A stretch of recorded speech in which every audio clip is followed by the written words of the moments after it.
Madam Chair, I hope that the DepEd, Mr. Resource Speaker, realizes that the specification when we talk about ICT change so fast. Punta po tayo sa baba. Both the current and the continuing has an accomplishment of 0%. Opo. Does our resource speaker validate this report? This is as of December 31, 2023. Yes, ma'am. And if I may add, Madam Chair, pagdating po natin dito sa accomplishment report, I hope the people of Batangas are listening to me. Para hindi na nila kulitin kung nasan itong mga computer. We're talking about 2,349 LC, 2,648 smart TVs, 12,022 laptops, 7,558 laptops. That is for current appropriation. And for continuing appropriation, Madam Chair, ang hindi po na-deliver, 6,770 packages. And the breakdown is 4,067 LC, 337 smart TVs, and 2,366 laptops, with 3,161 laptops for non-teaching personnel. This is as of December 31, 2023. Nasaan po itong mga equipments na ito? Madam Chair, Your Honor, yung pong binabagit nyo na 4,067 laptops, na-deliver na po natin ang 91.47%. Yung pong sinabanggit nyo na 337 packages ng smart TVs, na-deliver na po natin ang 91.6%. Doon po sa laptop for teaching, 2,366 packages, 100% na po na na-deliver natin to para sa mga teachers. At yung pong laptops for non-teaching, na-deliver na rin po ito ng 100%. These are all accounted for the fund year of 2022. May we request the resource speaker to submit to us the documents proving all the delivery? Yes, ma'am. And can we go, Mr. Resource Speaker, to the current appropriation? Nasaan po itong 17,019 packages under the current appropriation? Okay. Under the current appropriation for the e-learning cards, that's 1,655 packages. Medyo mababa pa po yung ating delivery dito, which is 3.44 delivery, because the contract, ma'am, the NTP was May to December. So ang target po before the end of the year, maibigay po yung lahat ng ELC. Sa STV naman, ma'am, it's the same. For 5,942 packages, it's 3.77% na po yung na-deliver. If I may interrupt, Madam Chair, in other words, the average percentage with respect to the delivery is 3% Yes, ma'am. out of the total number of packages. Yes, ma'am. Because the procurement of the current 2024 happened in January. Madam Chair, I hope that the DepEd, Mr. Resource Speaker, realizes that the specification when we talk about ICT change so fast. Hindi ko po alam kung paano nyo i-realize ito concerning the possible significant changes already with the specs of the ICT packages for which the current appropriation is originally allocated.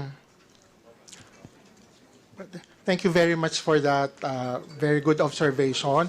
Ma'am, all our packages from e-learning card to STV, laptop for teachers, and laptop for non-teaching are duly vetted and cleared from the Department of Information, Communication, and Technology.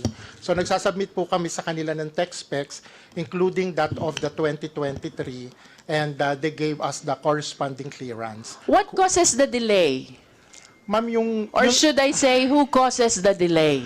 Ma'am, hindi naman. Ma'am, kasi yun nga pong 2024, yung current fund, siyempre po, nagsimula po kami ng procurement ng January.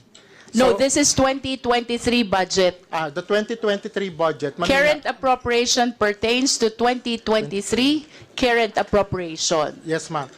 Ma'am, yun nga po, if I may backtrack a bit, kasi po noong 2023, when we first came in, yung new breed of leaders, hindi pa po nagagalaw yung 2022. So naging priority po muna yon noong 2023. I will go back to my question, Madam Chair. If your priority is 2022, then you should not have requested for 2023. Kanina po may nabanggit na nasa warehouse. Ano po ba yung nasa warehouse? Ma'am, yung nasa warehouses na nabanggit, these are not these lots. Ito pong DepEd computerization program na ito po yung recalibrated DCP. Yung pong nasa warehouse, those purchased during 2020-2021.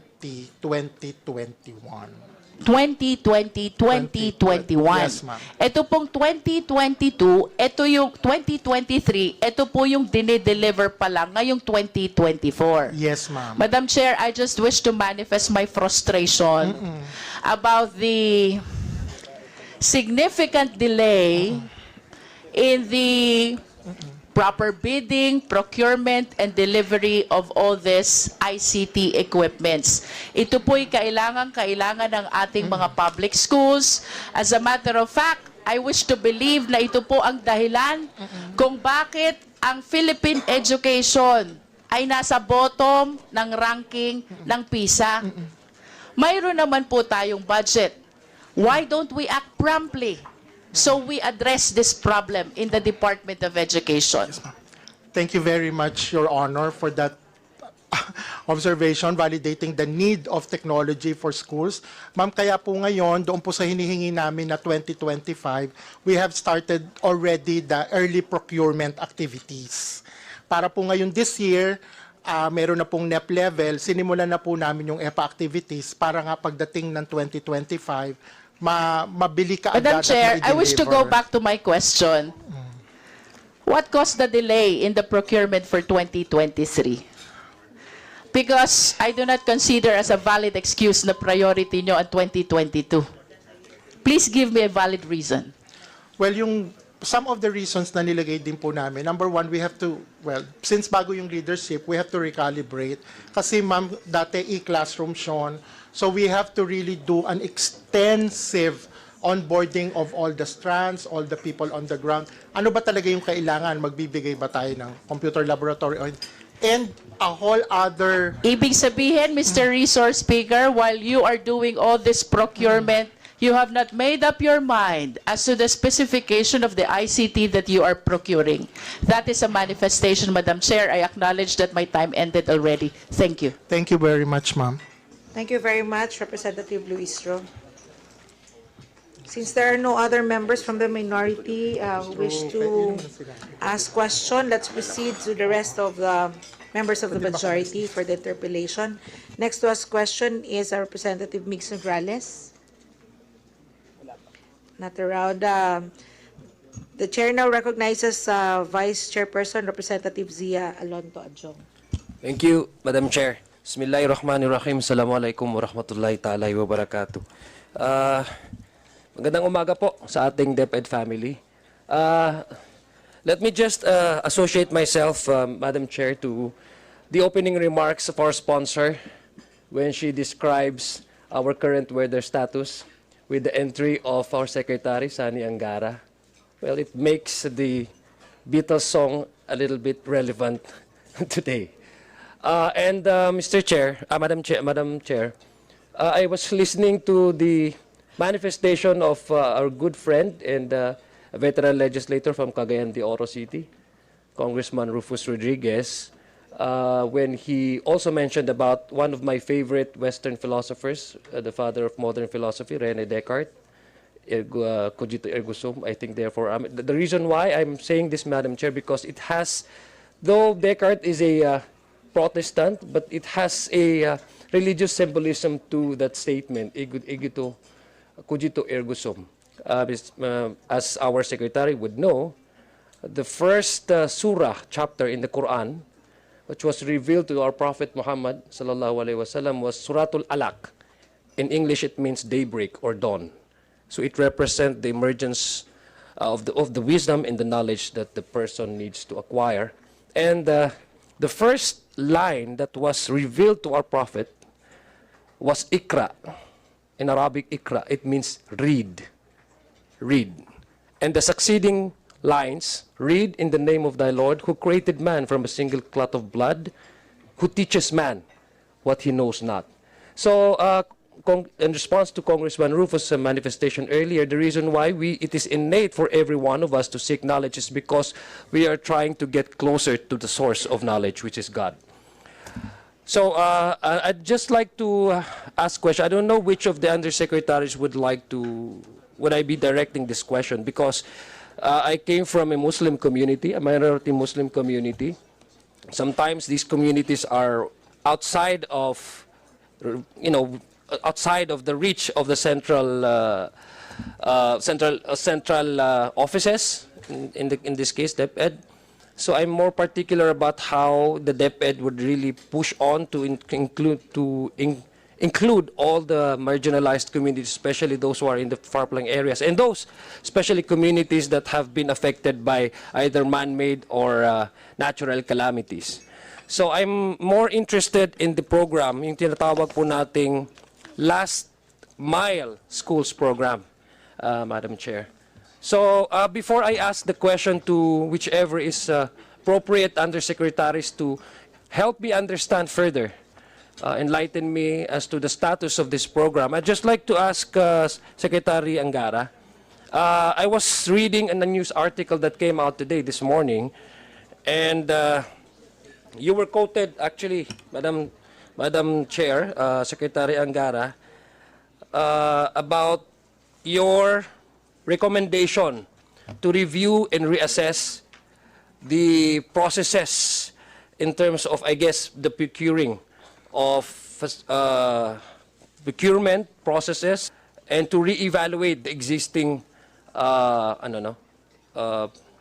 policies of your department. May I ask, Madam Chair, if Secretary Angara particularly refers to the Last Mile Schools program, and why does he recommend the reevaluation and review of the existing procurement policies of his department? Good afternoon, Kong Adyong. Salamat po for your very optimistic words, and salam alaikum. You're correct, Your Honor, Madam Chair. That is one of the concerns, because dito sa Last Mile Schools, the experience on the ground is parang nagugulat yung nagbibid siya ng mababa, tapos nakikita niya napakalayo pala nung lugar. So, madalas ina-abandon niya yung project, sa totoo lang. So I think we have to examine our bidding processes there and ensure that there is enough room for the associated costs, the logistics of building these classrooms. And itong Last Mile Schools, of course, ito nga yung in geographically disadvantaged, isolated and disadvantaged areas, or GIDA areas, and there is a budget in the 2025 proposed budget for 10 billion, covering 154 school sites. But more generally, regarding procurement, I really noticed that mabagal ho kami sa procurement. Okay. I think if you notice for 2024, the books are not arriving on time, Your Honor. We're only starting to deliver books now, and the kids are already in school. The completion of the books will be done by December, Your Honor. So, hindi na po pwede. I think we can borrow practices from some other agencies of government who do, nabanggit po yung EPA or yung early procurement activities. It is applicable not only to infrastructure, because to build a classroom is more difficult than building a road, Your Honor, because you have to assess the condition of the soil, you have to validate the school site, you have to check that there is a school title, among others, among many other things. You have to check that if you're building a 5-story school building, that the structure can be supported by the geographical conditions, Your Honor. These are but some of the things we have to do, unlike when we put something for a road. So I've conveyed this to the leadership of the House, and I think that's why they're asking for your lists quite early, and we're very appreciative of this proactive action on the part of the Chair, the Vice Chair, our budget sponsor, our Senior Vice Chair, because working together, we can really accelerate the pace. Because if we do a status quo type of action, wala hong mangyayari sa atin, Your Honor. We need really to work in tandem, work multitask, meaning we're debating the budget, but at the same time, we're also doing the executive or administrative activities like early procurement activities for books, for infrastructure, for computers, doing things like market scoping, discussion with the prospective bidders, short of award, Your Honor, because clearly that is not, that's what the DPWH does in many of its infrastructure projects, I understand, Your Honor. Kaya yun po yung nais nating mangyari. And then lastly, dun sa reading ho, unfortunately, we're not a reading culture, Your Honor, but I suspect everyone in this room has benefited somehow from reading, meaning our parents read to us, our teachers read to us, and we learned reading at a young age, and we imbibed it and we read on our own so that we progressed in life, Your Honor. So the studies show that the countries who do the best in PISA exams are those where there's a reading culture and the parents read to their children. That's why they check, bakit sa ibang bansa active naman ang parents sa Parent Teachers Association, nanonood po sila ng soccer game, ng basketball game, nagpapakain naman sila. Pero hindi yun ang effective interventions po. Yung effective intervention, yung basahan natin ang ating mga anak. For teachers, for parents, for communities, we really need to work together to encourage a reading culture in our country. That is the future, Your Honor. Thank you, Madam Chair.